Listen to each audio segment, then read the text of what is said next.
जय हिंद। मैं श्वेता तिवारी और आप देख रहे हैं आरबी क्लासेस 30। आज का हमारा न्यू चैप्टर है ग्रामीण क्षेत्र में आजीविका। आजीविका से तात्पर्य होता है, आजीविका से कहने का मतलब होता है कि वहाँ के लोगों का पेशा, वो लोग कौन से पेशा करते हैं, यानी कि कौन सा काम करते हैं। तो आज इसी टॉपिक को हम लोग हमारे इस वीडियो में कवर करेंगे। तो इस चैप्टर में हमें जानने के लिए क्या क्या मिलेगा।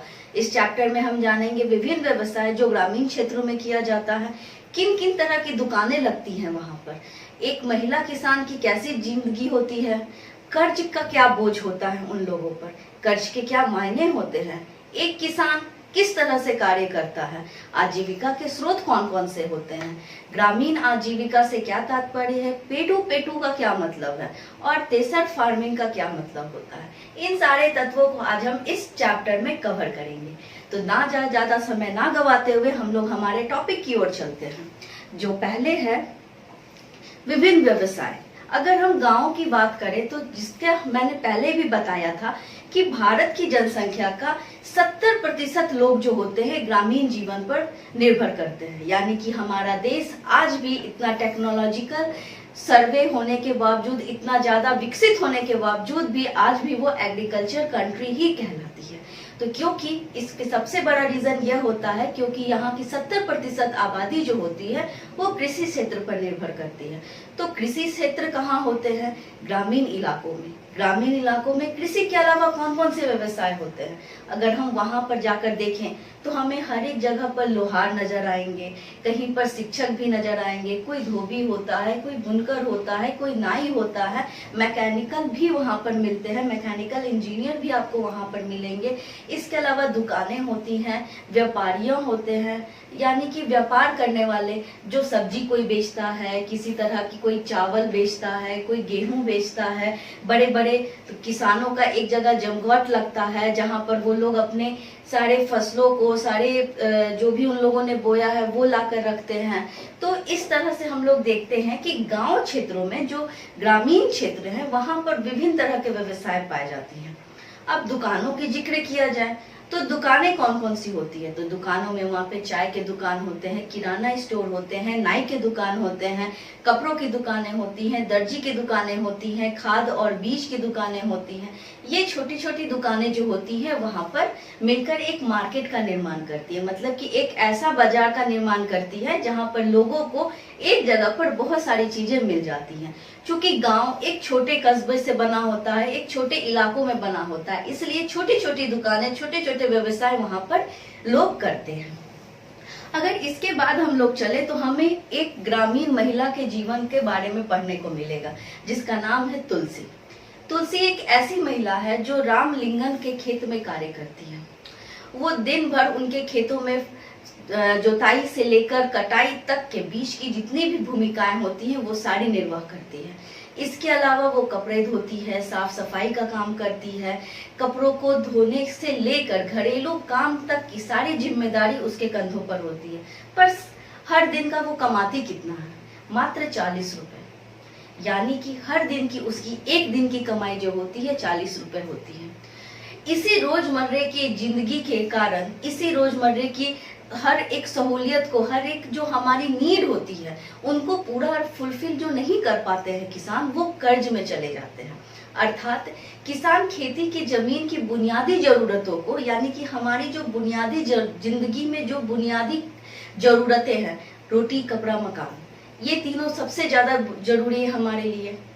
तो इन सारी तीनों चीजों को भी जो कंप्लीट नहीं कर पाते, जो फुलफिल नहीं कर पाते हैं, वो कर्ज के दौर पर चले जाते हैं। अर्थात उन्हें पैसे उधार लेने पड़ते हैं। कभी कभी ये मॉनसून की विफलता के कारण भी, ऋण वापस ना करने के कारण भी उनकी परेशानियां और बढ़ती चली जाती हैं। तो इस प्रकार हम इसमें देखते हैं कि कर्ज जो किसान होते हैं वो दो सूरतों में लेते हैं। एक जो अपनी जरूरतों को पूरा ना कर पाए, और दूसरा वो जो अगर खेती कर रहे हैं, अगर मॉनसून सही टाइम पर नहीं आया, बारिश सही टाइम पर नहीं हुई, तो उसको खेती करने के लिए जो ऋण उन्होंने लिया है उस ऋण को चुकाने में उनकी काफी किल्लतें हो जाती हैं, जिसके कारण एक ऋण को चुकाने के लिए वो दूसरा ऋण बोरो करते हैं और दूसरे ऋण को चुकाने के लिए तीसरा ऋण बोरो करते हैं। इस तरह से उनके लाइफ में कर्ज का बोझ बढ़ता चला जाता है। ठीक उसी प्रकार तुलसी भी रामलिंगन के खेत में कार्य करती थी। सुबह से लेकर शाम तक वो कार्य करते रहती थी, लेकिन रोजाना का हर दिन का उसे 40 रुपए मिलता था। 40 रुपए ये सफिशिएंट नहीं है एक अच्छी जिंदगी जीने के लिए, जिसके कारण उस पर कर्ज का बोझ बढ़ता चला गया। अब कर्ज का बोझ बढ़ता चला गया तो विभिन्न जरूरतों को पूरा करने के लिए यही पॉइंट आउट ये चैप्टर इसी पॉइंट आउट में करता चाहता है कि एक किसान को किन किन कारणों से कर्ज का मोहताज बनना पड़ता है, किन किन कारणों से कर्जे लेनी पड़ती है।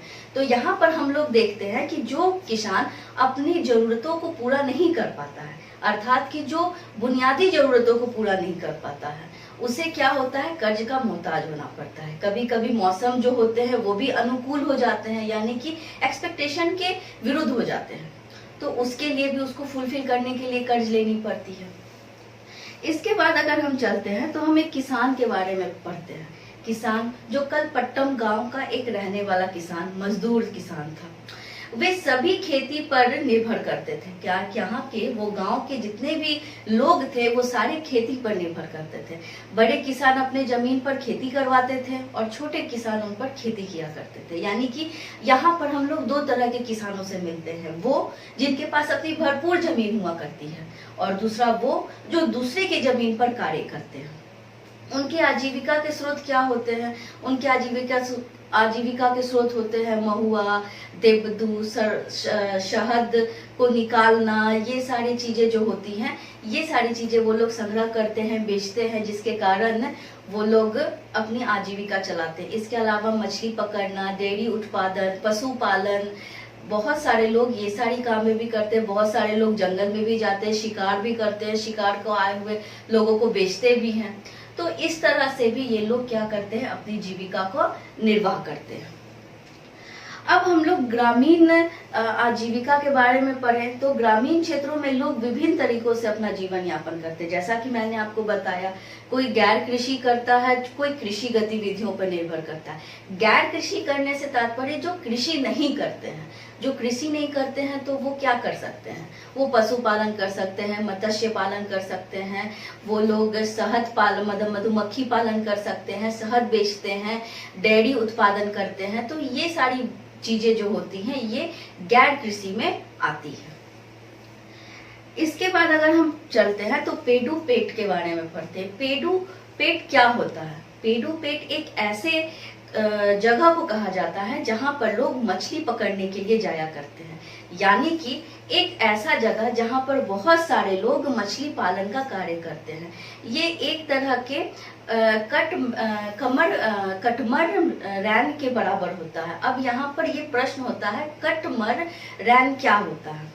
कटमरैन जो होता है वो विशेष प्रकार का एक जहाज होता है, एक नाव होता है जो मछली पकड़ने के लिए बनाया जाता है और लोग इसको मछली पकड़ने के लिए इस्तेमाल करते हैं। ये लोग इस नाव के सहारे पानियों में जाते हैं, पानी में जाते हैं, समुद्र में जाते हैं, वहां से मछली पकड़ते हैं और इसे जाकर बाजार में बेचते हैं।